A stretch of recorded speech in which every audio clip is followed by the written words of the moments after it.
네, 질문기자 CBS 이종주입니다. 저희 연휴 특집 질문기자가 특집 코너 하나 마련했습니다. 대통령은 과연 책을 읽는가? 대통령의 언어는 도대체 어디서 오는 것인가? 네, 이 부분에 대해서 최근 책을 쓰신 분이 있어서 한번 모셨습니다. 문재인 정부죠. 예, 문재인 정부 청와대에서 연설비서관을 담당하셨던 신동호. 네, 신동호 시인 모셨습니다. 반갑습니다. 네, 안녕하세요. 네. 불러주셔서 감사합니다. 네, 알겠습니다. 그 일단 책 소개 먼저 한번 하고, 예, 요거죠, 요거. 예, 예, 대통령의 독서. 따끈따끈합니다. 예. 아니 저도 이거 오시기 전에 다 몇 번 읽었어요. 아이고 감사합니다. 예, 제 포스트잇 오늘 질문하려고 이야. 이렇게 해놨는데 예. 이 책은 뭐 일단은 언제 내신 거예요? 지금 1월 10일자로 나왔으니까 이제 네. 얼마 되지는 않았고요. 제가 이제 청와대 연설비서관으로 일할 때 이렇게 저희가 이제 이 초안을 해서 올리면 대통령께서 이렇게 수정을 하시거든요. 네. 근데 연필로 이렇게 그 추격 국가에서 선도 경제로 우리가 이제 변화해야 된다라는 그 구절이 이렇게 적혀 있는데 되게 근사하더라고요. 멋있네요. 있어 보이는데요. 그리고 이제 이 대통령 연설이라는 게 이렇게 국민들에게 이렇게 희망도 줘야 되고 의지도 심어주고 해야 되잖아요.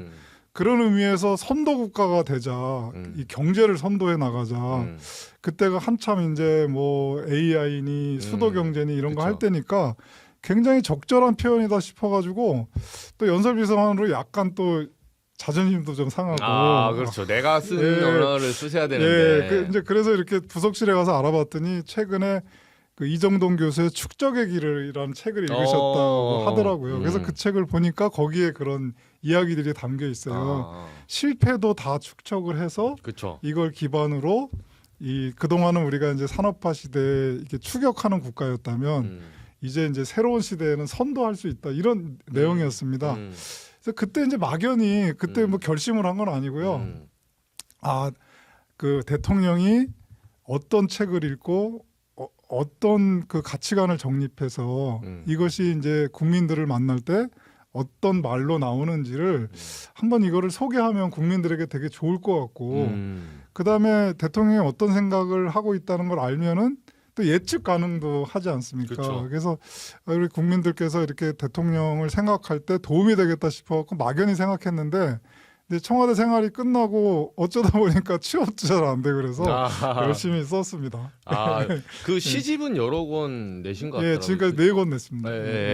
저는 이제 다 사보진 못했고 오늘 방송 끝나고 다 사보겠습니다. 별 말씀을요. 몇 개만 써봤는데 그 일단 이 시인 뭐 전 청와대 연설비서관, 뭐 작가, 교수 여러 호칭이 있는데 어떤 호칭이 제일 좋으신가요? 뭐 그래도 제가 어린 시절에 꿈꿔왔던 게 시인이고 또 시인이 돼서 활동한 기간도 많고 또 그렇게 시인으로서 생각하는 게 뭐 꼭 글을 쓴다라는 의미보다 저는 이제 시인의 정의가 이렇게 창의적 상상력에 있다고 생각하는 편이거든요. 상상력. 예, 이제 그런 거에서 어떻게 보면은 그 연설비서관으로서의 활동에도 굉장히 도움이 많이 됐다고 생각하기 때문에 제 정체성은 시인에 있지 않은가 생각합니다. 시인 멋있습니다. 물론 배고픕니다. 그죠.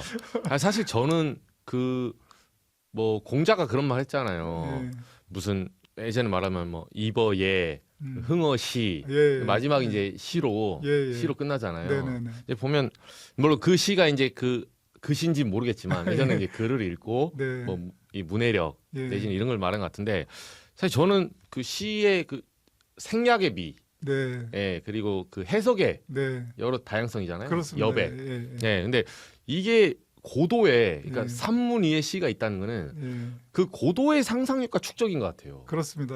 그냥 툭 쓴 게 아니라 그 약간 예술하고 맞닿은 게 있더라고요. 미술 보면. 근데 요즘은 그래도 이제 대중 예술이 워낙에 발전을 해가지고 저는 오히려 물론 시인들의 시도 훌륭하지만 대중 가수들의 가사를 보고 제가 감동할 때가 너무 많아서 아무튼 시의 역할을 다 해서 영역이 넓어졌다. 이제 그런 의미에서 이제 지금 말씀하셨듯이 어떤 여백의 미나 축적의 미 이런 것들은 많이 확장이 됐고 그 창의적 상상력에 있어서만큼은 여전히 시가 갖고 있는 그 힘이 있다 이런 생각을 좀 갖고 있습니다. 그래서 시. 알겠습니다. 바로 들어가겠습니다. 이게 그 신동호 시인님의 시 한 편이 있더라고요. 요새 예. 그 좀 분위기에 맞게 뭐 분위기라고 좀 그렇지만 안타깝죠. 파국을 걱정하며. 네네. 네, 네. 이 기억이 일부, 납니다. 예, 네. 일부분 네. 보면 이제 새로운 천사는 불안해 보입니다. 네. 진보에게는 인내심이 필요한 것 같습니다. 역사는 진보한다고 합니다. 시대에 맞춰 유연해져야 한다고 생각합니다. 극단에서 항상 극단으로 가는 것 같습니다. 예. 예, 예. 이 시는 몇 년도 어떤 상황에 쓰신 거예요? 그때는 이제 이런 이게 극우 이렇게 쪽에서 발현되는 어떤 그 과격함이라든지 폭력을 걱정한 건 아니고요. 소위 이제 저도 이제 이 진보 쪽에 좀 가까운 삶을 살아왔으니까 그쵸. 제가 이제 방송 직전에 우리 기자님하고 잠깐 얘기하면서도 그런 얘기를 했는데 우리가 옳다고 해서 무조건 같이 해야 된다라든지 이 옳은 거니까 어떤 설명이 필요 없다든지 그다음에 옳은 거니까 성공했다든지 저는 이게 좀 걱정이 진보진에 그게 있죠 사실. 예, 그게 좀 걱정이 됐고 맞아요. 역사는 진보한다라는 어떤 명제도 어떻게 보면은 이 기복신앙 같은 거 같은 생각이 좀 많이 들더라고요. 내지는 당위. 예, 그렇죠. 된다. 예, 그렇죠. 그런 당위 그런 게 너무 걱정이 됐고 민주주의라는 거는 지금도 우리가 겪고 있지만 민주주의가 발전하는 방법은 더 큰 민주주의뿐이 없다 이런 말들을 여러분들이 하셨거든요. 지금 이제 민주주의가 어느 날 다 성공을 해가지고 이제부터 이제 뭐 우리가 더 잘할 수 있고 우리를 따라와 이런 게 아니고 끊임없이 국민들 시민들은 성장해 나가고 발전해 나가는데 오히려 이제 진보 쪽 사람들이 이미 다 성공한 것처럼 생각할 때 그렇죠. 그때 제가 걱정이 되더라고요. 그래서 이제 파국을 걱정하며라는 시를 그때 쓰게 된 기억이 납니다. 그거요. 오히려 어떻게 보면 승리에 도취돼서 예, 오만할 수 있는 그런 느낌이었습니다. 예. 이때 파국은 어떤 파국이에요? 그러니까 그 당시 정치 상황 뭐 소고기 파동 언젠가요? 뭐 정확하지는 않은데 아무튼 박근혜 대통령 탄핵 때가 아니었나 생각합니다. 지금 그쵸. 어떻게 보면 지금 상황이 좀 비슷하다고 그렇죠. 딱 봐야 되겠죠. 8년 전 이맘때. 네네 그런 것 같습니다.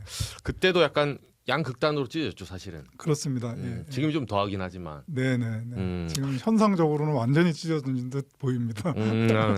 근데 이 시점에 원래 준비하신 책이긴 한데 예. 이게 뭐 쓴소리를 내려는 예. 약간의 이제 저희 독자 입장에서는 이거 누구 보라고 쓴 책 같다. 그런 건 절대 아닙니다. 이게 특전인 아닌가요? 예, 이게 그런 건 아니고 제가 쓰고 싶어서 우러나와서 쓴 거고 또 출판사하고 그 와중에 이제 계약을 하게 됐는데요. 오히려 12월 3일 그때 이미 출판사에서 넘어가가지고 편집 중이었거든요. 계엄 전에. 예, 이미 편집 중이었는데 새벽에 그 편집자분께서 연락이 왔어요. 밤새 한잠도 못 잤다는 거예요. 만약에 그 계엄이 성공했으면 이 책은 못 나온다. 그렇죠. 그렇죠. 예, 나오지도 못할 뿐더러 나와도 엄청나게 탄압을 받았을 것이다. 왜냐하면 이 안에 뭐 윤석열 대통령 비판하는 내용도 많고. 그렇죠. 아무튼 이제 그래서 그 편집자분께서 한잠도 못 잤다고 하셨던 기억이 나고요. 그럴 수 있죠. 예, 이 일정에 따라서 낸 거기 때문에 오히려 주변에서 지금 내면은 안 팔릴 거라고 걱정하시는 분들이 많았어요. 예를 들면 뭐 문재인 대통령 얘기가 많으니까. 그렇죠. 문재인 대통령이 인기 있을 때 내야 된다. 뭐 등등 했습니다. 아무튼 그런 것과 전혀 상관없이 이 저와 출판사의 일정으로 낸 거고 이게 어떻게 이제 그 계엄과 탄핵 일정의 책이 딱 오다 보니까 이제 우리가 앞으로 그런 얘기가 있지 않습니까? 현대인들은 무엇을 부셔야 되는지는 정확히 아는데 그 부신 자리에 어떤 것을 새로 지어야 하는지는 잘 모른다. 그렇죠. 예, 지금은 또 바우만이라는 분이 하셨던 얘기인데 독일 문자 써서 죄송합니다. 아닙니다. 이제 그런데 지금 딱 그런 상황인 것 같아요. 이게 국민들이 워낙에 훌륭하고 이제 시민들이 성숙해서 잘못된 대통령을 탄핵을 할 줄은 아는데 그 자리에 진짜 이 시민들의 의식에 맞는 대통령 어떤 대통령이 우리 시대에 필요할지 그 고민은 좀 덜 돼 있는 것 같습니다. 그래서 이 책이 그런 고민에 조금이라도 좀 도움이 되면 좋지 않을까 그렇게 생각합니다. 그러네요. 예. 대통령의 그러니까 사실 엄밀히 말하면 그 세상을 지배한다는 건 생각을 지배한다는 거잖아요. 아, 당연히 그렇죠. 예, 생각을 지배한다는 건 결국은 그 사람의 사고 방식을 끌어당겨서 그게 이제 투표로 나타나는 건데 민주주의에서는. 네네네. 근데 민주주의가 아닌 시대에도 그 원리는 왕조 시대 마찬가지예요. 아, 그때는 그 왕조 시대에는 세자들 공부를 지금보다 엄청 더 많이 시켰죠. 그렇죠. 그게 진짜 지금 윤석열 하는 짓대로 네. 총칼로 사람들을 찍어 누를 수 있었다면 네. 성리학이 무슨 필요합니까? 네네. 그 암행어사 무슨 필요하고? 예, 제가 그 생각이 딱 나는 거예요. 네. 연산군이 네. 자기 스승을 죽였잖아요. 네. 그것도 너무 공부하기가 싫어가지고 음. 너무 비교가 좀 끔찍하긴 한데 아. 윤석열 대통령 그런 생각이 확 나더라고요. 그렇죠. 예. 그렇죠. 그러다 보니까 아무래도 이 독서, 예. 이 생각이라는 거는 재조합되는 과정이고 네네. 결국은 어느 정도 그 바이어스 기반에서 나의 생각이 덧대지는데 네. 그래서 어떻게 보면 이 책에도 써 있지만 예. 그 사람의 독서 리스트를 보면 네. 얼추 이 사람이 어떻게 생각하는지 알 수 있어요. 맞습니다. 예, 네, 그죠? 예. 아 요새 요 생각하구나. 예. 그래서 여기 나오는 DJ의 엘빈 토플러, 네네. 제3의 물결. 예, IT 강국은 예. 사실은 거의 어떻게 표현하면 원시 시대 농경문을 하고 있는데 네. 이 사람의 머릿속은 증기기관을 만들고 있는 거예요. 그렇습니다. 네, 예, 맞습니다. 예. 그러니까 그 책이 예. 머릿속에서 다 재조합되는 예. 그게 이제 집권하자 그러니까 해픈투비로 어쨌든 집권했고 17년 이후에 네. 그 책을 읽은 17년 이후에 그렇죠. 예. 뭐 그것도 집권 안 했으면 못 하는 거죠. 예, 못했죠. 그런 면에서 문재인 대통령은 어느 쪽에 관심이 있었던 것 같아요. 일단 그 문재인 대통령은 본인 스스로가 촛불혁명이 만든 정부라고 생각을 하셨고 그 전에도 이제 사람이 먼저다라는 이런 그 자기 맞아요. 예, 신조가 있지 않았습니까? 근데 제가 이제 가까이서 이렇게 보니까 세상에 좀 잘 안 알려지진 않았는데 변호사 생활을 오래 하시다 보니까 이분이 문학을 좋아한다는 게 거의 드러낼 기회가 없었습니다. 근데 저도 의외인데요. 제가 가까이서 보니까 굉장히 소설을 많이 읽으시고 전문가, 제가 국문과 나왔는데 네. 이 전공자의 수준을 뛰어넘으시더라고요. 아 그래요? 그래서 이제 대통령이 좋아하시는 그 소설이 뭔지를 봤더니 아무튼 가장 좋아하는 건 러시아 그 작가들 소설 톨스토이라든지 토스토옙스키라든지 특히 안톤 체홉을 또 좋아하시고 안톤 체홉 좋아하시더라고요. 그 러시아 그 순방 가서 연설하시고 하실 때 이제 이렇게 수정해서 넣는 걸 보면 알잖아요. 그럴 때 그쵸. 예, 안톤 체홉 얘기도 네. 드시고 하시는 걸 보고 제가 알게 됐는데 저는 이 김대중 대통령 같은 경우는 정말 대한민국에서 새롭게 시작한 게 많으시거든요. 그렇죠. 뭐 복지, IT 막 그런데 이제 문재인 대통령 같은 경우는 그 소설을 통해서 소설이라는 거는 한 개인의 눈에 보이지 않는 우리가 잘 알지 못하는 이런 한 사람의 인생들이 담겨져 그렇죠. 있지 않습니까? 그래서 그런 그 정말 평범한 대한민국 국민 한 사람 한 사람에 대한 인생에 대해서 생각하고 그분들을 존중하는 마음 이것만큼은 정말 역대 대통령 중에 가장 이렇게 따뜻하신 분이 아니셨나 이렇게 생각합니다. 윤석열 정부에서 지금 이제 여기까지 올 줄 몰랐지만 네. 예, 우리가 지금 엄혹한 시기를 보내고 있는데 그 윤석열을 봤을 때는 만약에 유튜브를 많이 보잖아요. 네. 그러니까 저도 이제 마크맨 했을 때 네. 맨날 그거 유튜브 보고 뭐 잠 안 자고 막 라면에 야식 라면에 술 마시고 막 배 이렇게 나와가지고 네. 예, 달리기는 일도 안 하고 예, 근데 만약에 윤석열도 유튜브가 아니라 책을 봤다면 예. 달라졌을까요? 그 유튜브를 본다는 거 또 뭐 이렇게 저는 무속 같은 경우는 이렇게 일반 국민들에게는 정말 삶에 저는 도움이 된다고 생각해요. 얼마나 힘들고 고통스럽습니까? 그쵸? 현실이 거기에 이제 좋은 이야기들이 도움이 되고 하니까 그런데 적어도 지도자는 그렇지 그러면 안 되는 거라고 생각합니다. 그러니까 본인 자신에 대한 신념이나 철학이나 이런 게 없기 때문에 오히려 더 유튜브를 보고 더 무속에 빠지게 되는 그렇죠. 거라고 생각이 들거든요. 근데 분명히 이제 그 어떤 조그만 자리에서의 지도자든 아니면 더더군다나 한 나라를 대표하는 대통령이 됐을 때는 자기 철학을 만들어내는 그런 아주 그 치밀하고 그렇죠. 그 고단한 그런 독서가 뒷받침되지 그렇죠. 않는다면 당연히 이 나라가 어떻게 갈지 대통령이 모른다면 국민들에게는 그렇죠. 그게 어떻게 돌아가겠습니까? 그렇죠. 예, 그래서 그런 그 설계를 분명히 할 필요가 있었을 때 저는 독서가 필요하다고 보고요. 저는 진짜 그 훌륭한 지도자는 뭐 그림을 그러니까 미래에 대한 그림을 잘 그린다거나 거기에 있다고 생각하지 않거든요. 과거, 현재, 미래라는 이런 입체적인 감각 속에서 정확하게 현재 내가 무슨 일을 해야 되는지 아는 사람. 그 사람이 저는 진짜 훌륭한 지도자라고 생각하거든요. 그렇죠. 뭐 가령 이제 링컨 대통령 같은 경우도 뭐 앞으로 미국이 무슨 그 세계의 어떤 뭐 산업을 지배하는 나라가 되겠다 이런 꿈을 꾼 게 아니라 정확히 지금 노예 해방이 필요하다고 그렇죠. 생각했던 거라고 생각하는데요.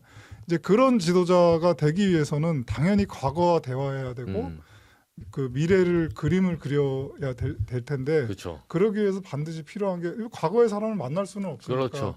책을 통해서 만나고 칸트나 데카르트를 우리가 만날 수 없으니까 그렇죠. 예, 책으로 예, 만나는 예, 거고 예, 그렇게 엘빈 토플처럼 미래학자의 예, 이 사람을 그렇습니다. 미국에 사니까 김대중 대통령이 그 독방에서 그렇습니다. 예, 토플러 만날 수는 없으니까 예, 예. 그 책을 통해서 예, 그런 분만이 지금 이 자리에서 내가 정확히 해야 될 게 뭔지를 그 대표적으로 그 김대중 대통령이 그 어려운 IMF를 그 극복해내는 과정 속에서 모든 사람의 반대를 무릅쓰고 복지 정책을 시작하지 않았습니까? 그렇죠. 그렇죠. 그게 바로 딱 그거에서 그때 뭐 사회주의자란 소리도 듣고 뭐 빨갱이란 소리까지 들으면서 복지 정책을 시작하셨는데 그때 복지 정책을 시작 안 했으면 지금 우리 사회가 갖고 있는 양극화는 더 심해졌을 그렇죠. 거란 겁니다. 그래서 그렇죠. 근데 그런 것이 그 시점에 무슨 일을 해야 되는지를 아는 지도자. 그러기 위해서는 이제 독서가 반드시 뒷받침돼야 그렇죠. 될 거라고. 말씀대로 저도 그 DJ 책을 많이 읽어봤는데 대단한 게 이분이 그 하나만 덧붙이면 네. 이런 거였어요. 그러니까 그게 복지 정책을 만드는 이유가 예, 우리가 어쨌든 그 예, IMF로부터 결국은 달러를 빌리면서 네. 몇 가지 조건을 요구받게 됐어요. 네, 네. 그러니까 그건 나라를 살리기 어쩔 수가 없어요. 그렇습니다. 예. 예, 긴급 수혈했기 때문에. 예, 그럼 노동 유연화, 예, 몇 가지 구조 조정. 네, 네, 그러면 이게 사실은 사회 안전망이 풀리는 거거든요. 네, 맞습니다. 네, 근데 나라를 구하기 위해서는 어쩔 수 없는 거예요. 네, 네, 예, 기업들을 살려야 되고. 예, 당장 이제 긴급 수혈 한 판에 뭐 이거 따지고 주사기가 빨가니 파라니 이래서 하면 누가 꽂아줍니까? 네, 근데 한편으로 그 생각도 한 거예요. 이걸 꽂으면 예, 당장은 우리 몸 전체는 살아나겠지만 그렇죠. 예, 우리 사회 하층부는 네. 잘려나간다. 아, 어려운 시절일수록 하층부가 가장 먼저 고통을 그렇죠. 받기 때문에 음, 이제 그 생각을 하신 것 같고 네. 더 훌륭하신 거는 음, 그 이 복지 자체를 생산과 결합을 시켜서 새로운 철학을 또 만들어내시잖아요. 이제 그런 게 굉장히 그 당시에 훌륭했던 것 같고 그렇죠. 또 하나는 당연히 그거를 어떤 그 복지를 그 보호 대상이 아니라 수급권자라고 그 권리다. 예 권리로 바꾸시거든요. 국가의 의무이고 그다음에 국민의 권리라고 바꾸고 그런 것들이 그런 것들을 하셨기 때문에 우리가 그분이 훌륭한 지도자라고 이야기할 수 있는 것 같습니다. 근데 그렇게 따지면 윤석열은 제가 마크맨 때부터 보면 무슨 경축사를 또 오늘 네. 그 시인님 만나기 전에 예, 제가 이제 한 3년치를 보고 왔어요. 예, 22년, 24년 예, 때 이제 예. 보니까 그놈의 자유. 네. 아 좋습니다 자유. 근데 이분이 생각하는 자유는 예, 그 자기만의 자유, 예, 검찰만의 자유, 기득권만의 자유. 네, 자유 하면서 정작 사람들의 자유를 가장 심하게 제한하는 계엄령을 내렸어요. 아무 이유 없이. 예, 예. 아니 물론 자기는 이유가 있죠. 뭐 부정선거니 뭐니. 이런 분의 그러니까 이 독설하지 않은 이런 어떤 예. 그러니까 고찰의 흔적도 없고 이 사유의 흔적도 없다. 예. 좀 어떻게 보세요 윤석열의 이 그 사고방식은? 윤석열의 자유는 그 우리 기자님 말씀도 맞고요. 저는 50년대, 60년대에 머물러 있는 자유라고 생각합니다. 아 반공 시절에. 예, 반공 시절에 그 반공을 통해서 억압하고 이렇게 착취하고 했던 것을 그 가리기 위해서 자유라는 말을 앞세웠거든요. 이제 지금 진짜 대명천지의 21세기에 그 과거의 생각과 이념을 가지고 하니까 그것이 본인 자체에도 부딪히고 또 우리 국가 자체에도 부딪히면서 점점 더 그게 그 악순환으로 가고 있는 것 같습니다.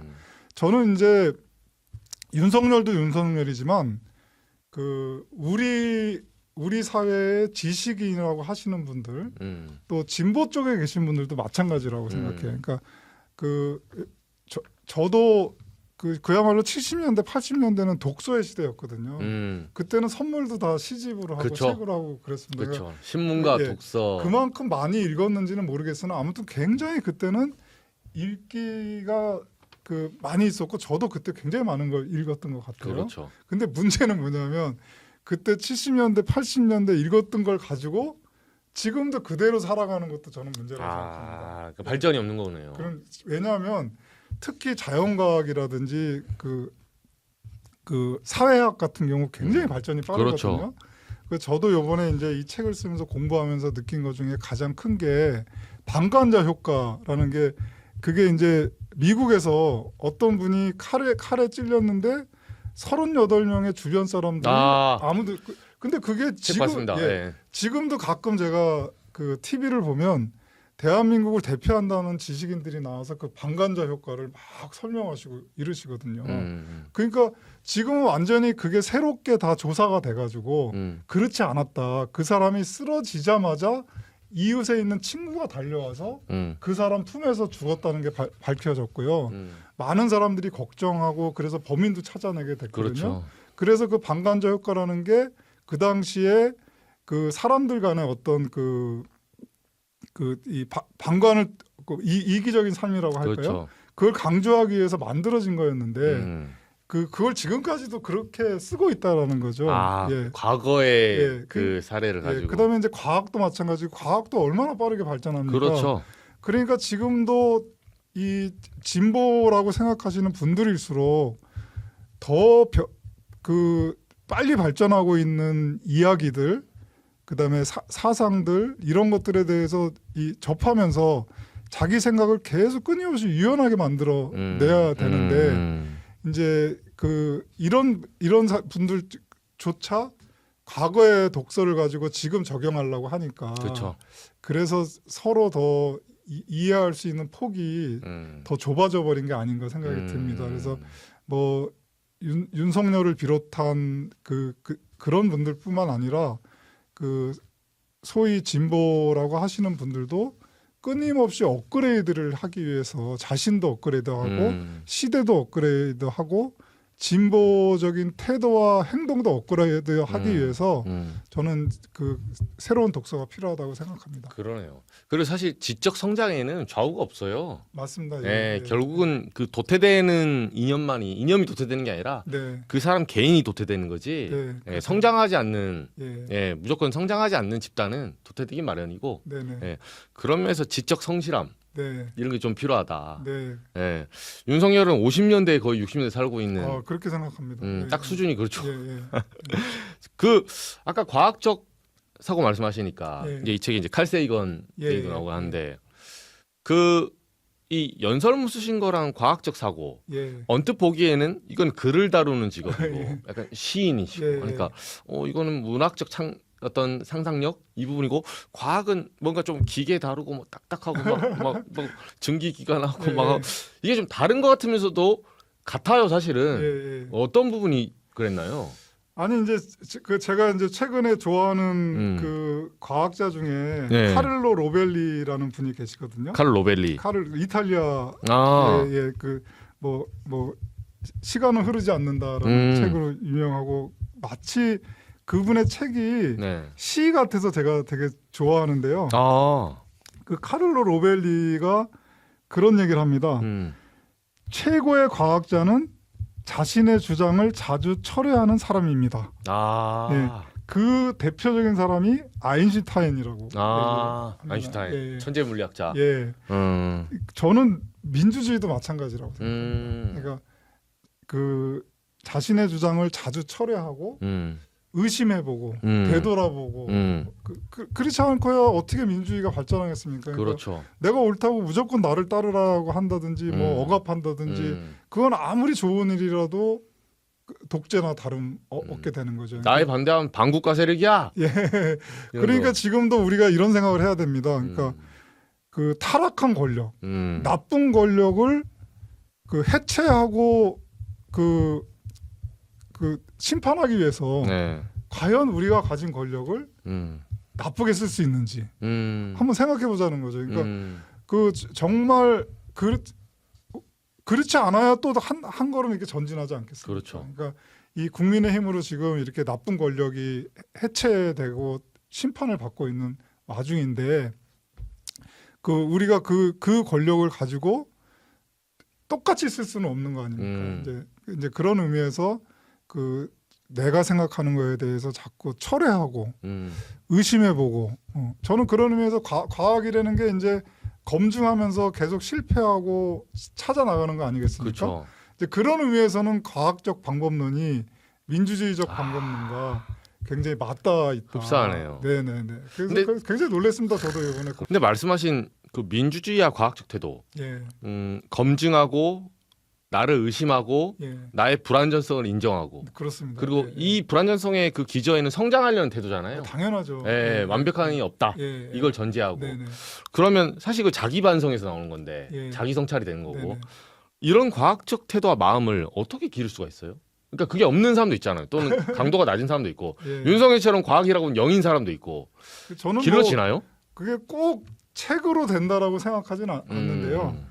그 이제 우리 기자님하고 저하고도 이렇게 대화를 하는 거지만 책을 읽는 것도 저자하고 대화를 하는 거고 그렇죠. 그 이 책에 담긴 과거의 역사와 또 대화를 하는 게 아니겠습니까? 그러니까 이제 어떤 분들은 저는 그 노동하시는 분들도 그 자기 노동 현장에서 그 끊임없이 거기에 대한 그 진지함과 자부심을 갖고 일하면 깨달을 수 있다고 생각하거든요. 그렇죠. 그거는 자기 공구, 뭐 예를 들면 망치나 드라이버하고 대화를 하고 자기 일과 대화를 하는 거라고 생각합니다. 그것도 저는 또 하나의 독서라고 생각하는데요. 우리 같은 이제 평범하고 보통 사람들에게 그걸 줄 수 있는 가장 좋은 방법은 책을 통해서 그렇죠. 대화를 하는 방법이고요. 그거를 이제 진지하게 대화를 나눴을 때, 아, 내가 몰랐던 걸 알았다. 그 다음에 또 이 책을 통해서 또 다른 책으로 가지 않습니까? 그렇죠. 아, 이런 이야기도 있구나. 아, 그러니까 세상은 이렇게만 볼 수는 없는 거구나.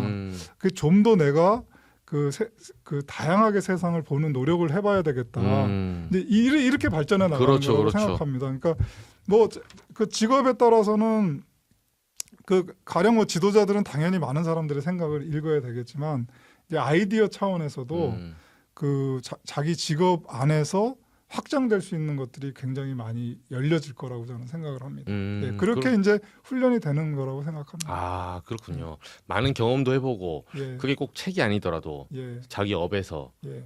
근데 똑같은 말 윤석열은 이제 검사 직업 자체가 물론 열심히 자기의 불안정성을 인정하는 검사가 생각보다 많지 않대요. 네네. 그 일의 특성도 그렇고 네. 답을 정해놓고 야, 넌 징역 3년이야. 무조건 3년. 간혹가다 이런 사람도 꽤 된다고 하더라고요. 거기에 짜 맞추는 거예요. 왜? 내가 지금 혹시 정말 이 사람이 무죄일 수도 있지 않을까? 예. 의심하는 순간에 일이 어그러지니까. 예. 근데 이 일보다 진실이 더 중요한 거 아닙니까? 네. 내 마음에 있는 그 어거지 쓰는 그 마음의 확신보다 이 사람이 인생이 걸렸는데. 네. 최근에 제가 어떤 사회학자 한 분하고 대화를 하게 됐는데 네. 그분이 그런 얘기를 하더라고요. 그러니까 저 듣기 좋으라고 하는 얘기는 아니고 네.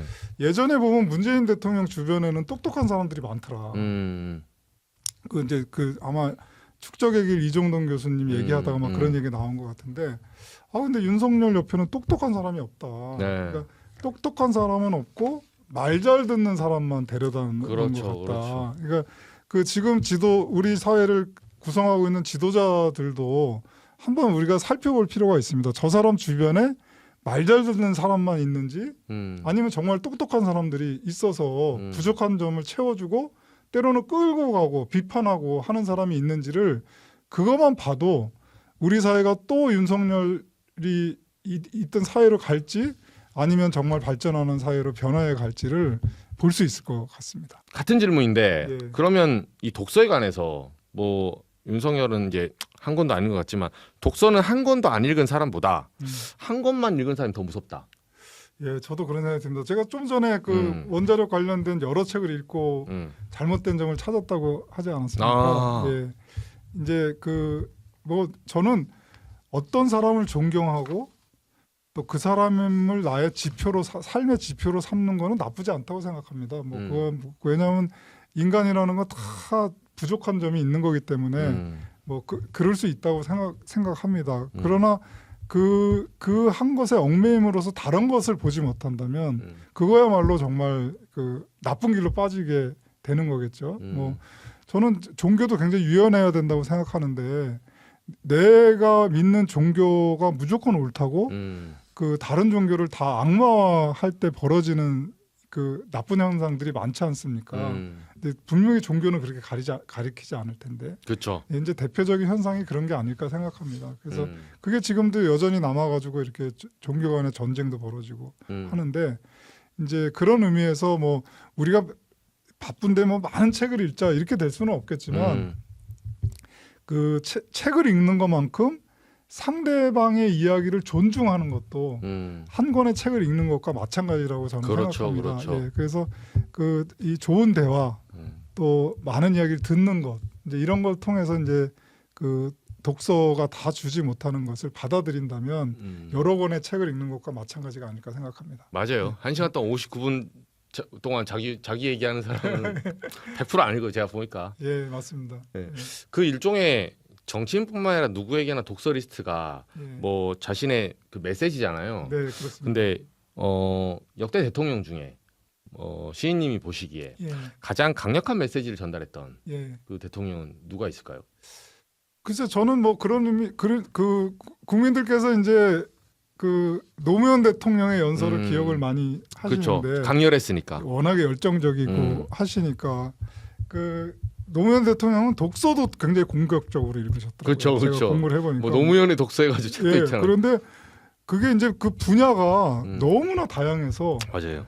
제가 미처 쫓아가지 못할 정도로 뭐 파인만의 뭐 무슨 이야기 뭐 이래갖고 이제 농담도 잘하시네요. 예, 뭐 과학책도 굉장히 많이 읽으시고 그 다음에 이제 전혀 이 대통령의 삶과 무관한 것 같은 실용서도 어느 때는 읽으시고 맞아요. 예, 그리고 이제 뭐 그 이제 서민들이 쓴 책들 예, 이런 것도 많이 읽으시고 하는 편이고요.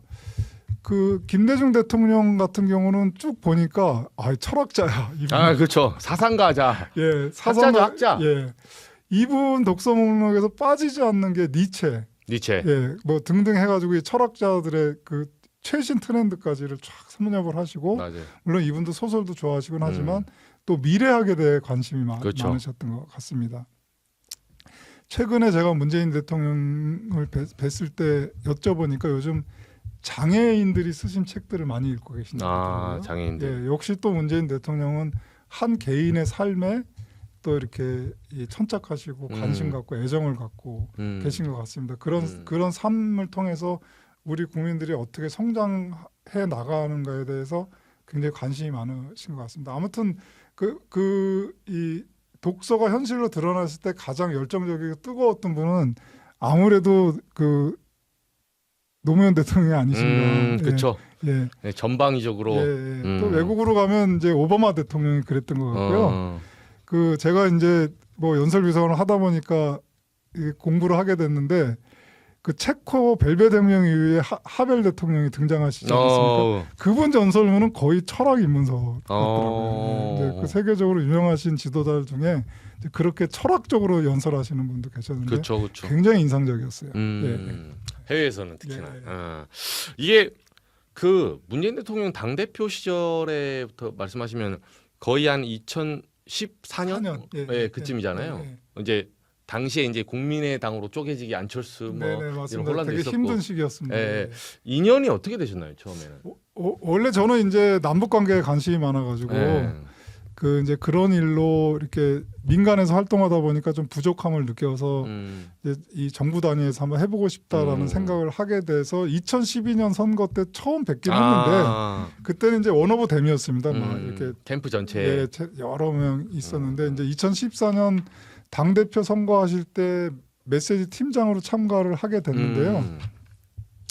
대통령하고 저하고 이렇게 좀 합이 맞았던 게 합이 맞았던 그 1년은 제가 굉장히 힘들었습니다. 뭐 이제 물어보지 않으신 거라 좀 그렇긴 한데 그 당 대표 때 메시지 연설문 쓰는 게 왜 그렇게 힘든지 왜냐하면 잘 아시겠지만 여야는 매일 싸우지 않습니까? 그렇죠. 이게 쟁이요 쟁. 예, 그러니까 당 대표 그 말과 글이 매일 싸우는 글인데 그렇죠.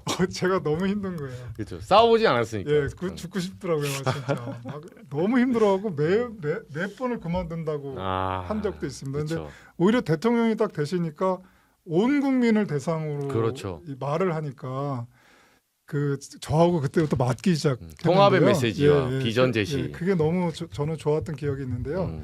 대통령님하고 이제 합의 맞은 거는 그 저기 민주당 경선할 때, 경선할 때 광주 연설을 하셨는데, 그때 뭐 부산 정권 해가지고 조금 가시도쳐 있었잖아요. 광주에서 굉장히 이제 그렇죠. 그 안 좋을 때입니다. 그렇죠. 근데 이제 우리 정책단에서 온 게 아니라 제가 혼자 고민을 해가지고 그 5.18을 헌법 전문에 넣자라는 구절을 제가 그 연설문에 넣었는데. 그게 굉장히 호응이 좋으셨다는 거예요. 그러면서 이제 광주 연설이 끝나고 올라오시면서 저한테 전화를 하셨어요. 예. 그래서 아무튼 그때 뭐 사람이라는 게 그냥 뭐 마음에 들 수도 있고 안 들 수도 그렇죠. 있고 하는데 그때 대통령하고 저하고 이렇게 좀 신뢰가 쌓였던 게 아닌가. 예. 저도 그러고 나서 까마득히 잊어버렸는데 누가 그 얘기를 하더라고요. 그때 헌법 전문 넣자는 메시지를 쓰지 않았느냐고. 예, 그래서 이제 다시 제가 이제 환기를 하게 됐었습니다. 예. 이게 명연설문이 다 그때 이제 비서관님, 연설비서관님 손을 거쳤는데 저희가 이 경축사 74회 광복 경축사 뭐 장면 짧게 한번 보고 가시죠. 네네. 예. 아마 기억나실 거예요. 예. 들으시면. 자유민주주의의 가치를 지킬 힘을 길렀습니다. 가장 평범한 사람을 가장 위대한 애국자로 만든 것도 6.25 전쟁입니다. 6.25 70주년입니다. 이때 이제 가장 평범한 사람을 가장 위대한 애국자로 만든 전쟁. 네네. 이 부분은 이제 그때 연설문에서 저기서는 뭘 강조하고 싶었던 거예요?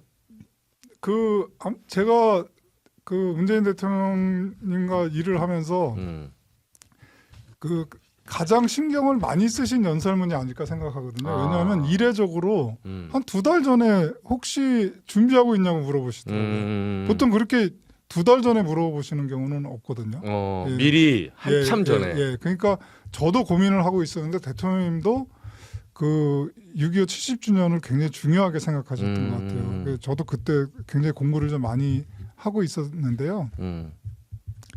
그 6.25라는 거 가지고도 우리 사회가 이렇게 분열돼 있지 않습니까? 그렇죠. 예, 어떻게 생각하느냐에 따라서. 한국 전쟁 어떻게 바라보냐. 그러나 그 한국 전쟁이야말로 그 대한민국 국민을 형성한 전쟁이었다.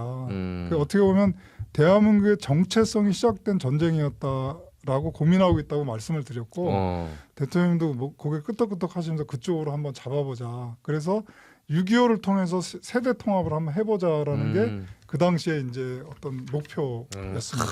정말 어려운 메시지를 담당하셨네요. 예, 아니 저도 지금 사실은 그 5년 동안 쓴 연설문 중에 단 하나를 꼽으라면 국민들은 이제 5.18 연설이나 이런 걸 그렇죠, 많이 그렇죠. 기억하시는데 저는 6.25 70주년 연설을 말씀드리고 싶습니다. 이게 굉장히 민감한. 근데 그 당시에 이제 자유민주주의 예. 표현 중에 예. 쓰였어요. 예.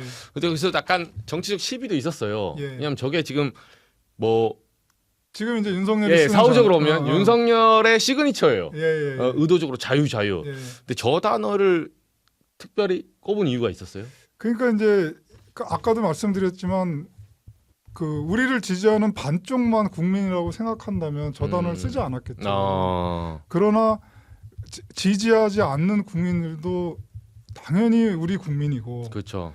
그다음에 저는 이제 태극기 집회 때도 몇 번을 나가서 저분들이 어떤 이야기를 하는지 들어봐야 되니까. 예, 저분들의 태도와 표정은 어떤지를 저는 가서 이제 봤거든요. 그 자유민주주의를 윤석열처럼 왜곡돼서 쓰는 사람들이 있지만 그 국민들 한 전쟁을 치른 한 국민 뭐 군인이라고 할까요? 아무튼 그 참전 용사의 그렇죠. 경우에 자유민주주의는 진정한 자유민주주의 아닐까요? 예, 그러니까 그렇죠. 내가 정말 대한민국의 자유와 민주주의를 위해서 전쟁터에서 싸웠다고 생각하시는 거죠. 그러니까 저 용어는 정치적 용어가 아니라 그 참전하셔서 고생하신 분들에게 돌려드리는 명예로운 용어라고 저는 생각하고 썼고요. 대통령도 당연히 그렇게 생각하셨을 거라고 생각합니다. 그렇죠. 예. 저게 뭐 원래 의미로 가면 나쁜 의미 아니에요. 당연히 예, 저것만 계속 돌려막기 하는 이게 문제죠. 예. 아니 저거를 또 나쁘게 사용하니까 문제지. 당연히 인간이 자유롭고 민주주의 사회에서 자유롭게 살아야 되는 거는 당연지사겠죠. 당연하죠. 예. 그 책에서 하나만 더 조지 오웰 이제 말씀하시면서 신조, 조, 그러니까 새로운 말을 만드는 거에 대한 또 위험성도 지적을 하셨는데 예를 들면 이제 윤석열이 제일 말하는 게 이제 공산 전체주의. 그러니까 이제 공산주의와 전체주의 알겠어요. 근데 본인이 탁 붙였어요. 요 부분은 이 조가 어떤 위험성이 있다고 보시는 거예요? 아니 저도 그 조지 오웰의 1984를 다시 읽어보면서 정말 깜짝 놀랐거든요. 어떻게 이렇게 똑같이 들어맞을까? 그러니까 공산주의와 전체주의를 딱 붙이는 순간 국민의 사고의 폭을 줄인다는 겁니다. 조지 오웰의 말은. 그러니까 그것이 이제 우리한테 오면 어떻게 되냐면 전체주의는 공산주의일 수도 있고 민주주의일 수도 있거든요. 그렇죠. 민주주의 사회에서도 이 전체주의적 형태를 띠고 있는 정부나 정당이 대단히 많단 말이죠. 근데 공산주의하고 전체주의를 붙임으로써 이 전체주의는 공산주의에만 있다라고 사고의 폭을 확 줄여버린 거죠.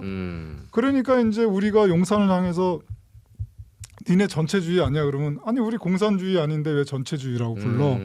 이런 이제 변명거리를 만들게 되는 거죠. 그만큼 사유의 폭이 확 줄고 조지 오웰이 말하는 또 그러니까 새로운 그 언어의 목적 중에 하나는 뭐냐면 그 새로운 지지자들에 대한 이데올로기를 제공한답니다. 근데 공산 전체주의가 딱 그랬던 것 같아요. 반국가 세력, 공산 전체주의 이런 게 지금 엊그제 우리 서부지법에 그렇죠. 폭력을 행사한 사람들에게 이데올로기를 제공하게 된 그렇죠. 거죠. 왜냐하면 기존의 이데올로기 갖고는 그거를 설명할 수가 없잖아요. 그렇죠. 그러니까 이게 국민 저항이라는 거는 과거에 정말 진짜 광주 시민들이 그렇죠. 그 국가 권력 그 공수부대를 향해서 저항할 때 그게 저항이지. 그렇죠. 어떻게 이 진짜 선하고 착하게 생긴 판사분들만 계시는 그 하루 종일 글만 읽으시는 그 법조문만 보시는 판사분들이 계시는 그분들 진짜 평생 엽기도 안 들어보셨을 텐데 그분들을 향해서 폭력을 행사하는 게 어떻게 저항권이 되겠습니까? 그러니까 통상 저항권은 전두환처럼 그 군홧발로 짓밟은 사람들에 대한 그렇죠. 서민들의 저항을 말한다면 그래야 또 명예롭고 지금은 군홧발로 짓밟은 사람은 윤석열이야. 그러니까요. 짓밟으려다가 힘이 부족해서 실패한 거지. 그러니까요. 그러면 윤석열에 대한 윤석열을 편든 사람이 어떻게 저항을 합니까? 그러니까요. 그 윤석열이 서슬팔할 때 그때 진짜 우리 그때 카이스트 졸업식이었을 그렇죠. 때 입틀마. 그 졸업생 그분이야말로 저항을 하신 거죠. 그렇죠. 또는 최상병 때 항의하신 분들. 그런 분들이 저항하신 거지. 어떻게 그 선하신 판사님들 계신 데를 막 집어 던지고 깨고 한 분들이 저항이겠습니까? 이제 그거는 그야말로 말도 안 되는 건데 그런 사람들에게 공산 전체주의 그 반국가 세력 이런 것들을 통해서 그 이데올로기를 제공한 거죠. 그러니까 그분들이 그야말로 왜 그렇게 진짜 그 과격하게 그렇게 행동할 수 있겠습니까? 그런 이데올로기 때문에 땔감을 제공하는 잘못된 생각을 하게 된 거라고 생각합니다. 근데 그 얘기도 있더라고요. 그런 면에서 한동훈 전 대표, 동료 시민 여러분, 요것도 이제 조라면 조고 어디서 많이 듣던 건데 그 시인분께서 잘 아신다고. 아니 제가 이제 그 지난번 총선 때 이 보수 쪽에 이제 한동훈 전 대표가 동료심이라는 표현을 쓸 때 깜짝 놀랐습니다. 제가 그 예전에 그거를 한나 아렌트 책에서 본 적이 있거든요. 한나 아렌트. 그 이제 나치가 그 너무나 저렇게 이제 지독하게 그 뭐라 할까요? 살인을 저지르고 세상을 괴롭히니까 저런 거를 이기는 방법은 세계적으로 이렇게 그 보편적인 인류애를 가지거나 이런 사람들이 뜻을 같이 해야 된다는 의미에서 동료심이라는 표현을 이제 쓰게 된 거거든요. 그 당시에 철학자들이 그거를 이제 그 한동훈 대표가 알고 썼는지 모르고 썼는지 모르겠으나 그것과 상관없이 동료시민이라는 표현이 보수 그 진영 내에서 쓰임으로써 보수 쪽 안에서도 이 민주주의에 훈련되고 그 민주주의를 통해서 성장한 분들이 계시지 않겠습니까? 그렇죠. 그분들이라고 보수 쪽에 있는 분들이라고 다 명령에 복종하고 이러시진 않으실 거 아니겠습니까? 다 계엄에 찬성하진 않아요. 예, 당연히 그렇지 않겠습니까? 이제 그런 분들에게 한동훈 대표의 동료심이라는 표현은 어떤 권력의 지배자와 피지배자의 관계가 아니라 여러분들과 같이 민주주의를 만들어 나가는 보수라는 측면에서 굉장히 잘 만들어진 용어고 잘 사용된 용어라고 저는 생각합니다. 예. 수직적 개념이 아닌 네네. 수평적인. 그렇습니다. 예, 예, 예. 그래서 한동훈 전 대표가 핍박을 많이 받은 것 같아요. 예, 그래서 너 받는 거죠. 좌빨 아니니? 예, 그래서 받는 거고요. 또 저도 이제 관심 갖고 그래서 댓글 달린 거를 읽어봤거든요. 예. 근데 뭐 거의 반반이더라고요. 네. 예, 그러니까 그 한동훈 대표를 지지하는 게 어떤 진보적 생각을 가져서 지지한 게 아니라 그죠? 그 보수가 갖고 있는 민주주의의 생각을 가지고 지지하고 있더라고요. 예, 그렇죠. 마지막 하나는요. 그 독방에 지금 예. 갇혀 있어요, 윤석열. 예, 뭐 이제 2월 한 초에 네. 이제 검찰로 넘어갔으니까 진짜 이제 기소하고 어떻게 될지 모르는데 지금 이제 감옥에서 뭐 병원도 왔다 갔다 하고 조금 이제 수작을 부리고 계신데 독방에 이제 아무튼 처음 들어가서 이 고독한 시간을 처음 보낼 건데 추천할 만한 도서가 있다면 윤석열에게. 예, 저는 이제 그 시오도 젤딘이라는 영국의 철학자이면서 사회학자신데요. 네. 인간의 내밀한 역사라는 책을 인간의 내밀한 역사. 좀 두껍기 때문에 배구 잘 수도 있는. 예, 그 윤석열뿐만 아니라 대한민국 정치인들 모두에게 저는 이 책을 추천하고 싶습니다. 인간의 내밀한 역사. 예, 예. 이제 시오도 젤드는 이렇게 얘기합니다. 그 인류의 역사는 다시 쓰여져야 한다. 개인의 이야기로. 그러니까 지금 우리가 막 우리 동양에서도 어릴 때 영웅전 많이 그렇죠. 삼국지도 마찬가지고 그 삼국지를 읽다 보면 새 영웅은 알겠는데 거기서 이름 없이 죽어간 병사라든지 그 길거리에서 굶어 죽은 사람들의 맞아요. 이야기는 싹 사라져 있잖아요. 그냥 거기서 뭐 장판파 전투하면 뭐 10만 명이 죽었다. 그렇죠. 장비 혼자 막. 이제 외국도 근데 그렇죠. 지금까지는 그런 시대를 살았으나 그 시오도 젤딘이 얘기하는 거는 이제부터는 개인의 이야기의 역사의 시대라는 거죠. 그것이 비록 재미가 없거나 느리더라도 왜냐면 우리 영화를 보면은 빨리빨리 흘러가야 되니까 영웅이 나와서 다 헤쳐버려야 되잖아요. 그렇죠. 주인공 관점에서. 그런데 개인의 이야기는 얼마나 지루하겠습니까? 그렇죠. 예, 그 재미도 없고 그러나 인류의 역사는 그 개인의 이야기로 쓰여졌고 위정자들이 망친 거를 다 새로 고치고 지금 그 서부지법도 그 망가진 거 그 유리가게 아저씨가 가서 고치실 거 아니에요. 그렇죠, 그렇죠. 예, 그 이야기를 우리가 알아야 된다. 맞네요. 라고 이제 하는 거고요. 우리 사회가 이번에도 우리 기자님도 잘 아시겠지만 응원봉을 들고 이렇게 나와서 맞아요. 그 계엄의 밤을 이겨내지 않았습니까? 다시 만난 세계. 예, 그분 한 사람의 이야기에 관심을 가져야 된다. 그래서 지도자도 명령하는 지도자가 아니라 그 사람과 그 사람이 서로 대화할 수 있게 만들고 만약에 의견이 맞지 않는다면 조정하고 중재하는 역할. 이것이 이제 새로운 시대의 리더십이다. 이 책에서 그렇게 얘기하고 있거든요. 그래서 이런 시대가 바로 올지 더 걸릴지 저는 모르겠으나 우리 많은 정치 지도자들 특히 윤석열이 이 책을 통해서 내가 갖고 있었던 그 권력의 꿈이라는 게 얼마나 허망한 짓인가. 그다음에 그런 국민들 한 사람 한 사람을 존중하지 않는 지도자라는 게 얼마나 잘못된 지도자라는 것을 깨달았으면 좋겠습니다. 갑자기 막 제가 아닙니다. 원래 어차피 안 읽을 것 같은데 예, 너무 두꺼워서 저는 그 시인님의 한마디 더 붙이면 제가 혹시 진짜 구속되면 영치금하고 해서 요거 제가 보내드릴게요. 대통령서 이것도 안 읽을 거예요. 그래서 제가 포스트 이거 해줄게요. 요거. 요거라도 좀 펴봐라. 그래서 윤석열 정신 차리게. 혹시 탄핵 혹시라도 기각되고 돌아오면 이 저자를 찾을 겁니다. 그러면 잡아가지는 않았으면 그래서 제가 여기다가 이종주 기자 드림이라고 할게요. 나를 잡아가라. 신동호 시인은 죄가 없다. 아이고 감사합니다. 그렇습니다. 오늘 벌써 1시간이 지났는데 너무 귀한 시간 감사드리고 이렇게 좋은 자리에 불러주셔서 너무 감사합니다. 아닙니다. 대통령의 독서, 그러니까 대통령의 현재와 미래 그 중간 다리에 있는 예, 현 시점의 시대 정신을 어떻게 발현해야 되냐. 네네, 그렇습니다. 예, 독서와 사상이 너무나 중요하고 예. 예, 그 부분을 3,000편의 연설문과 SNS 글을 쓰신 예, 청와대에서 달리기와 함께 네네. 예, 단련된 이제 신동호 시인의 이런 축적의 결과물입니다. 예. 제가 저희 잘 홍보하고 예. 또 이 아직 계엄이 안 끝났어요. 네네. 예, 그렇습니다. 아직도 내전이고 내란입니다. 예. 예, 중간중간 저희가 또 이슈 있을 때 예. 한번 좋은 자리를 모시겠습니다. 예, 감사합니다. 예, 오늘 고맙습니다. 예.